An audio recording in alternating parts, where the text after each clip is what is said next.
Solo Leveling, Volume 1, by Chugong. The story begins by introducing Jinwoo Sung, a young man notoriously known as the weakest hunter of all mankind. Despite possessing awakened hunter abilities, his E-rank powers are barely above those of a normal human, making him prone to injury in even the lowest ranked dungeons, known as gates. He persists in the dangerous profession not out of enjoyment, but out of necessity. The Hunters Association provides health insurance, crucial for covering his mother's substantial hospital bills following a mysterious illness. Lacking other skills, Jinwoo sees hunting as his only option to support his family, including his younger sister, Jinna, who is nearing college age. One day, Jinwoo joins a raid organized by the Hunters Association for a D-rank gate. He meets familiar faces, including fellow hunters Kim and Park, who subtly mock his weakness but also see his presence as a sign of an easy raid, believing the association wouldn't risk him in a dangerous dungeon. Inside, Jinwoo predictably gets injured fighting a low-level magic beast. He's treated by Joo-hee Lee, a kind B-rank healer who constantly worries about his safety and urges him to quit. Jinwoo deflects her concerns with humor, hiding his financial desperation. After the hunters seemingly clear the dungeon, they discover a hidden second entrance, a rare double dungeon.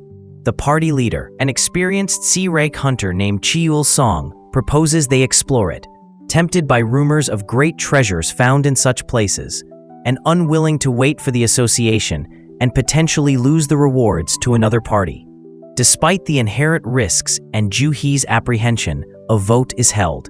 Swayed by his desperate need for money for his family, Jinwoo casts the deciding vote to proceed. The group enters a long, dark tunnel, eventually arriving at massive doors leading into a vast, temple-like chamber. Torches lining the walls magically ignite, revealing an enormous, godlike statue seated on a colossal throne at the far end. Lining the walls are numerous stone statues, each holding different objects like weapons, instruments, or books. Intrigued but finding no immediate threat, the hunters explore. They find a statue holding a slate inscribed with runes, the commandments of the Cartenon Temple. Song reads them aloud. First, thou shalt worship God. Second, thou shalt praise God. Third, thou shalt prove thy faith. Those who fail to obey these commandments shall not be spared. As Song finishes reading, the entrance doors slam shut. Panic ensues, and one hunter tries to flee, only to be instantly decapitated by a stone statue near the door, wielding a mace. Before the others can react, the giant statue's eyes glow red. Jinwoo, sensing imminent danger, shouts for everyone to duck, just as devastating beams of light shoot from the statue's eyes, vaporizing several hunters instantly.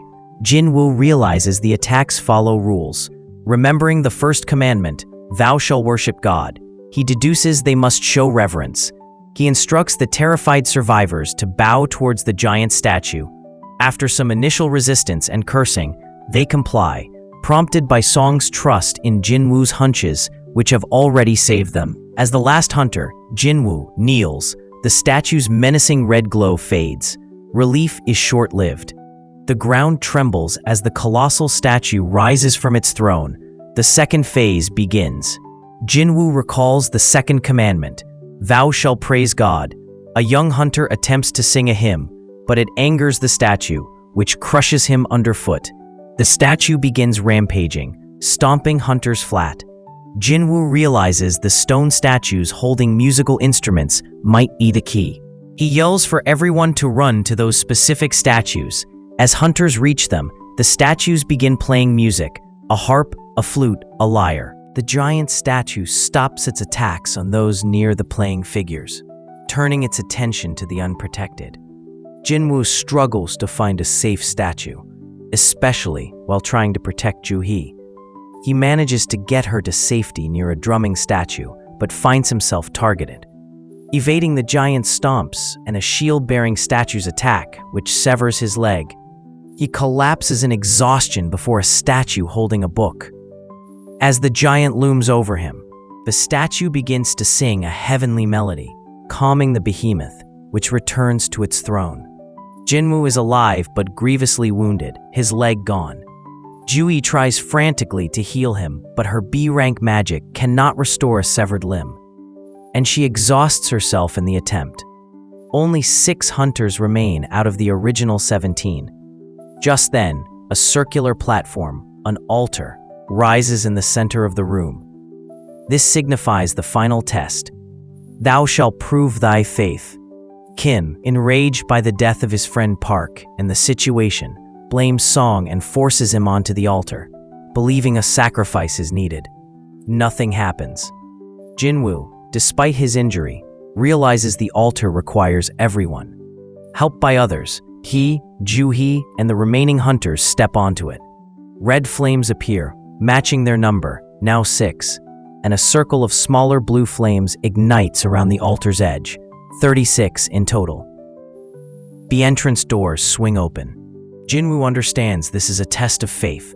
Stay on the altar despite the seemingly safe exit. The stone statues around the room begin moving closer whenever the hunters look away. The blue flames extinguish one by one, acting as a timer. They must endure until all flames are out. However, seeing the open door and one hunter successfully fleeing, another panics and runs, followed by Kim. With only 4 people left, Jinwoo, Song, Ju-hee, and one other, they can no longer watch all the statues. Seeing Ju-hee is too weak to move and Jinwoo legless, Song decides to sacrifice himself. Jinwoo refuses, insisting Song take Ju-hee.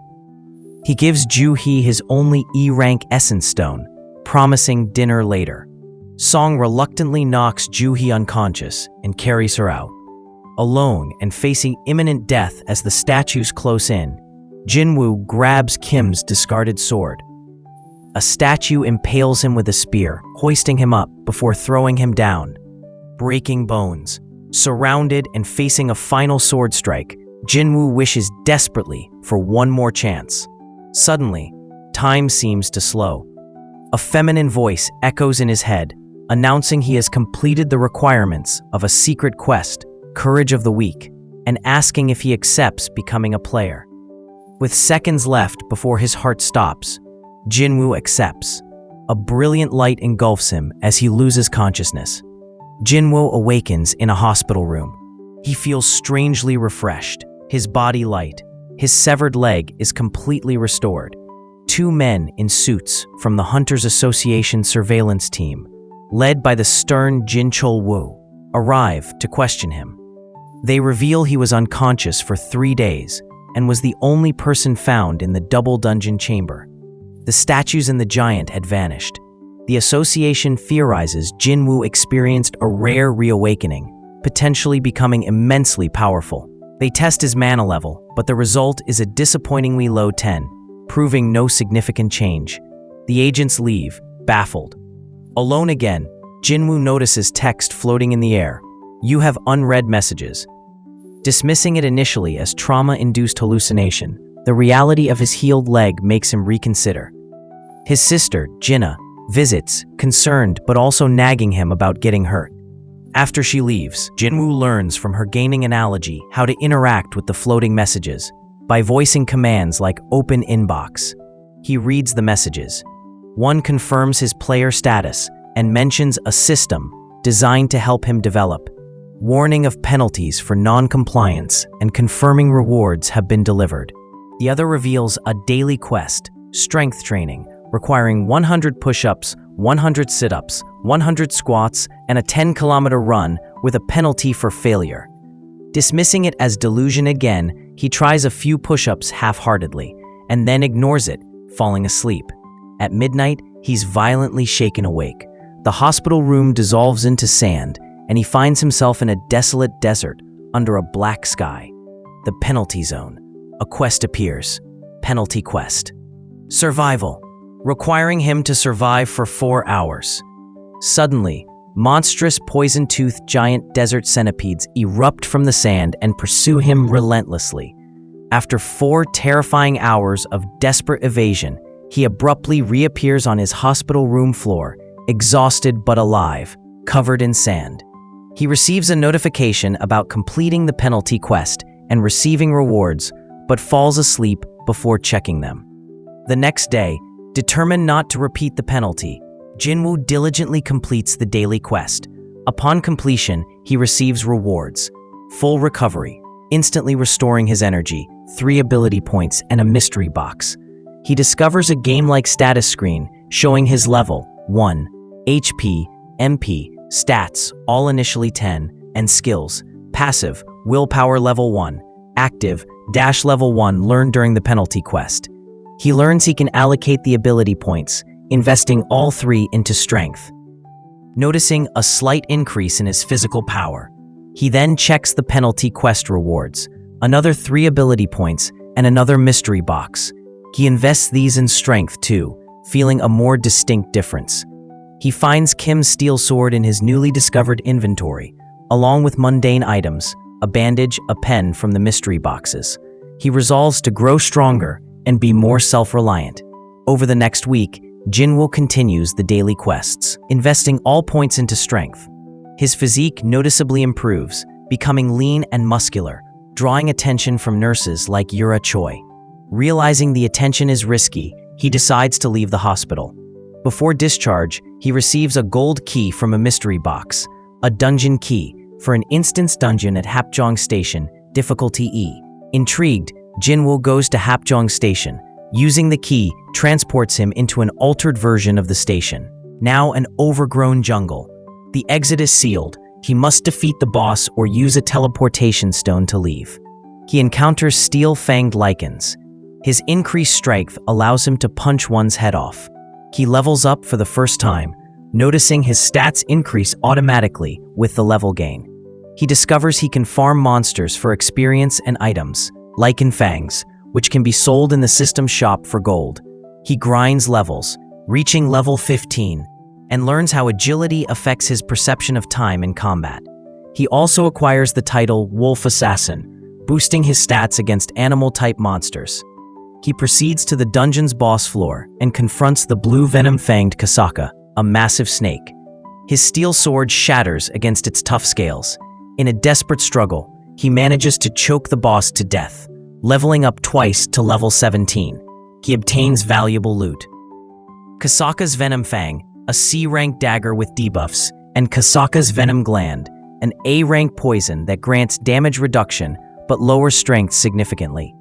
The dungeon reverts to normal, and he exits, finding the area in chaos from a recent gate break. He sees lower-rank hunters struggling against a stone golem boss. From a distance, he throws his broken sword hilt with immense force, shattering the golem's head, then discreetly leaves before anyone notices him. Leveling up again to level 18. Jinwoo returns home, distributes his new ability points, and reflects on his progress. He needs money for rent. Unable to find freelance raid work due to his official E-rank status, he answers an urgent posting seeking any rank hunter for a C-rank gate, offering a flat fee of 2 million won just to meet the minimum party size requirement. He joins the squad led by the seemingly friendly C-rank tank Dong-suk Hwang, meeting another temp, the cheerful D-rank newbie Jinho Yu, who is equipped with extremely expensive gear. Jinwoo senses something off about Dong-suk's squad, particularly their lack of a healer despite claiming numerous successful C-rank raids. Inside the cave-like dungeon, they're attacked by insect monsters. Jinwoo notices old wounds on the bugs. Later, they find a chamber filled with valuable mana stones and a giant spider boss sleeping amidst insect carcasses. Dong-suk proposes they retrieve mining tools, asking Jinwoo and Jinho to wait. Jinwoo realizes Dong-suk's plan. They are the disposable lizard's tails, hunters sacrificed to ensure the main party's safety, or, in this case, to avoid sharing the mana stones. Dong-suk's squad blocks the entrance, intending to use Jinwoo and Jinho as bait for the awakening spider. The spider awakens. Jinho panics, but Jinwoo calmly prepares to fight. He engages the massive spider, dodging its powerful leg strikes and corrosive acid spit. He uses his dash skill to close the distance and repeatedly stabs its eyes with his Kasaka dagger, applying the drain debuff. After a fierce battle, he defeats the spider boss, leveling up 3 times to level 21. He harvests numerous essence stones from the spider and the insects it had consumed. Dong-suk's squad returns, shocked to find the spider dead. Realizing they can't mine the stones before the gate closes, Dong-suk changes plans. Having discovered Jinho is the son of the wealthy Chairman Yu, he tries to force Jinho to kill Jinwoo, intending to blackmail the chairman later. Jinho refuses and sides with Jinwoo. An urgent quest, defeat the enemies, appears for Jinwoo, threatening him with death if he fails. He swiftly kills Dong-suk's 7 squad members using his enhanced speed, agility, and the dagger's debuffs. In a final confrontation, he overpowers and kills Dong-suk. Jinwoo receives rewards for the urgent quest, 10 ability points and a new active skill, Murderous Intent Level 1, which can induce panic and debuff enemies. He uses fear to ensure Jinho's silence and cooperation, accepting Jinho's offer to handle the Essence Stones. They exit the dungeon. The Association investigator, swayed by Jinho's expensive gear and assuming Jinwoo simply hid, accepts their story of Dong-suk's squad dying accidentally. Jinho gives Jinwoo the full 180 million won proceeds from the Essence Stones. Later, Jinwoo meets Jinho, who proposes they run 19 more C-rank raids together, so Jinho can obtain a Guildmaster license and prove himself to his father, offering Jinwoo a multi-trillion won building as payment. Jinwoo agrees on the condition that only the two of them actually enter and fight in the dungeons, allowing Jinwoo to maximize his experience gain without interference.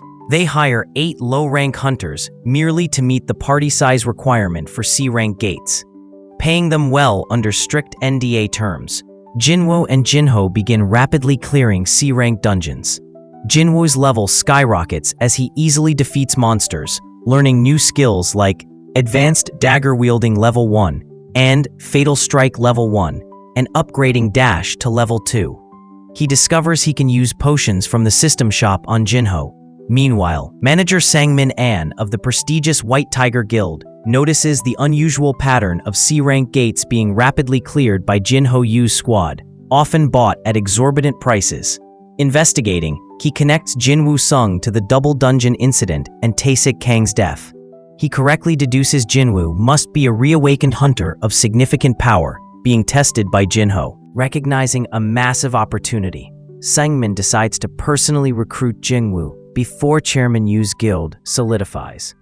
The volume ends with Jinwoo rapidly progressing, Jinho working towards his guild master goal, and the powerful White Tiger Guild poised to approach Jinwoo, unaware of the true nature of his rapidly growing power.